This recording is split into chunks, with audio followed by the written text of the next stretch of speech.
It was 2003. I was sitting in my minivan with 4 kids, my 4 kids at the time. I had just had baby number 4. He was about 2 months old, and I'm sitting waiting in the parking lot, and my kids were going nuts. Now, you look at me and you think, wow, she's a homeschool mom that's got it all together. But back then in 2003, I was overwhelmed up to my eyeballs in boys, and I had no confidence in what I was doing. And worse, I had just had a baby and the kids were going crazy. And you know what I did? I screamed at them to shut up. And then I turned and I looked, and do you know who was standing next to my car? The sweetest, most patient mom I have ever met. And our eyes met, and I burst into tears. And she opened the door and she gave me a big hug. She's like, Becky, it's okay. It's okay. You're gonna be okay. And then I can't remember much as I was sitting there in the parking lot, but later that afternoon, I hear this knock on my front door, and I open the door, and there she is again. And I look confused, kind of like a puppy that's like, huh? And she's like, give me all of your laundry. And I went, what?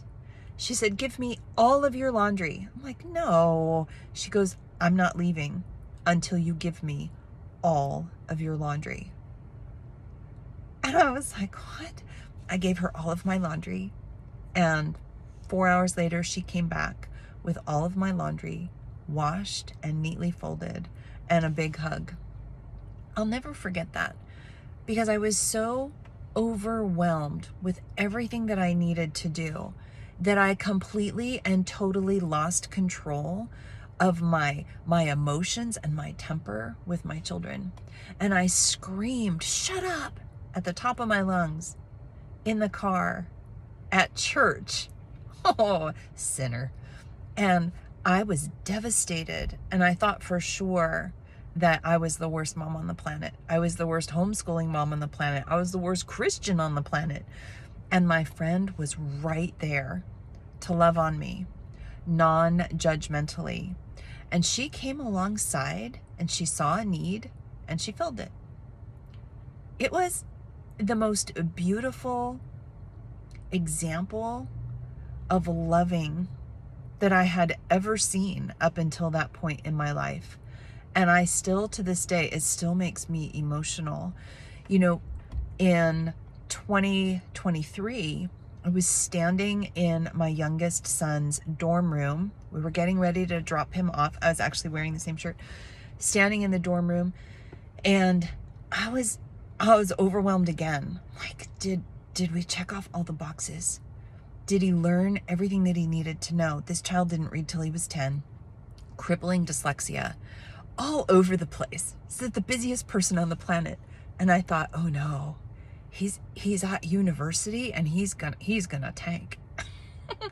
And I overheard him talking to one of his new crewmates. He's on the rowing team.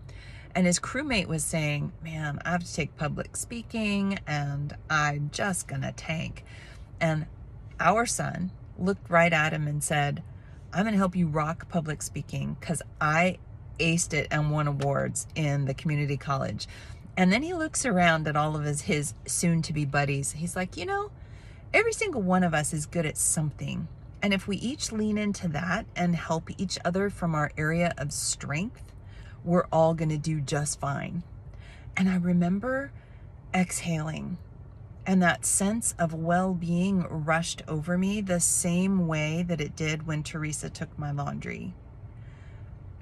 Sometimes you just need reassurance that everything's going to be okay.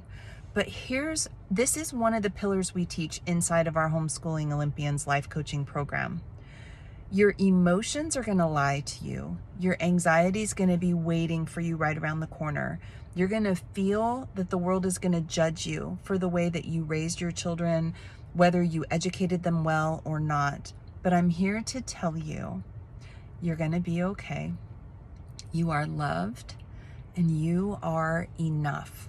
Just don't quit.